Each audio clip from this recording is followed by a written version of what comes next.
ہے جس کی فکر کربلا حسین وہ دماغ ہے. واہ واہ واہ واہ یہ پنجتن کی انجمن کا پانچواں چراغ ہے. حسن کا پہلا ہم سفر، علی کا دوسرا بسر. ماہ رمضان کے بابرکت ایام میں بغیر کسی جرم کے بے دردی سے شہید کر دیے جانے والے امجد فرید صابری کون تھے، کیوں قتل کیا گیا، قاتلوں کے ساتھ کیا ہوا، اور فنی کیریئر کی مکمل معلومات و خاندان کا تعارف جانیے اسی مختصر سی ویڈیو میں۔ 23 دسمبر 1976 کو پاکستان کے ایک معروف صوفی قوال گھرانے میں پیدا ہونے والا امجد فرید صابری، جس کے والد غلام فرید صابری بھی اپنے وقت کے معروف قوال تھے اور ان کے دادا بھی اپنے دور میں کامیابی کے جھنڈے ہر سو گاڑ چکے تھے۔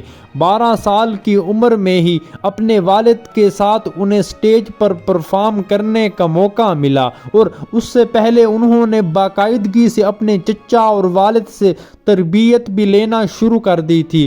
انہیں 22 جون 2016 کو کراچی میں قتل کر دیا گیا اور اس قتل کی ذمہ داری طالبان کے ایک دھڑے نے قبول کی۔ پولیس اور نیم فوجی دستوں نے ان مبینہ قاتلوں کو گرفتار کیا جنہوں نے جرم کا اعتراف تو کر لیا، لیکن پھر کیا ہوا یہ تو ہم آپ کو آخر میں بتائیں گے۔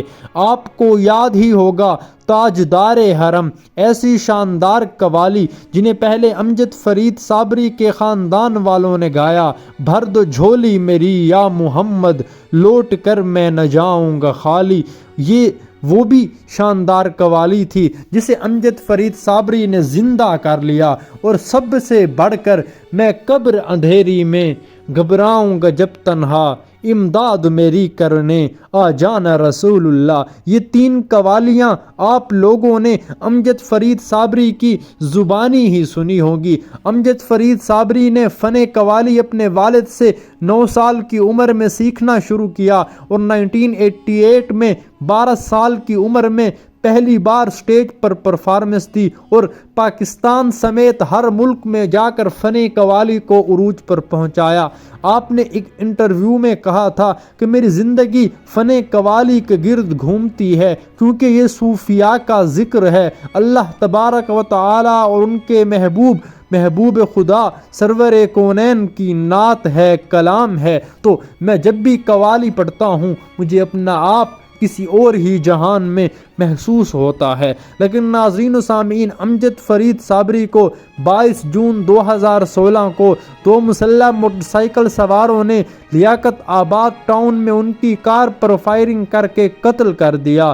امجد صابری کراچی شہر کے لیاقت آباد کے علاقے میں واقع اپنی رہائش گاہ سے نکل کر نجی ٹیلی ویژن کے اسٹوڈیو جا رہے تھے۔ امجد صابری کو 2 بار ایک سر میں اور 1 بار کان پر گولی لگی۔ اس کے بعد آپ کو ایک ہسپتال منتقل کیا گیا لیکن آپ کی وفات ہو گئی۔ ان کا قتل ایک سرنگ کے قریب ہوا جو ان کے والد غلام فرید صابری کے نام پر تھا، اور یہ بہت بڑا المیہ ہے۔ آپ کی وفات نے جہاں لوگوں کو اداس کر دیا، اس وقت بہت بڑے بڑے دعوے بھی کیے گئے۔ انڈین فنکار ہوں، پاکستانی اداکار ہوں، سونو نگم سے لے کر عالیہ بھٹ جیسے شاندار انڈین فنکاروں نے بھی آپ کی وفات پر تعزیت کا اظہار پوری پاکستانی قوم سے کیا تھا۔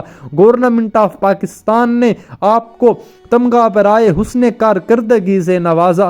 2018 میں صابری وفات کے بعد ان کو صدر ممنون حسین نے ستارہ امتیاز، جو پاکستان کا 3را بڑا شہری اعزاز ہے، نوازا۔ آپ کا بیٹا مجدد علی صابری بھی قوالی کے فن سے وابستہ ہے اور اپنے پردادا کی میراث کو آگے پہنچا رہا ہے، اور انہیں بھی جب امجد فرید صابری کے بارے میں بات کرتے ہوئے دیکھا گیا بلا شبہ آنکھوں سے آنسو جاری ہو جاتے ہیں۔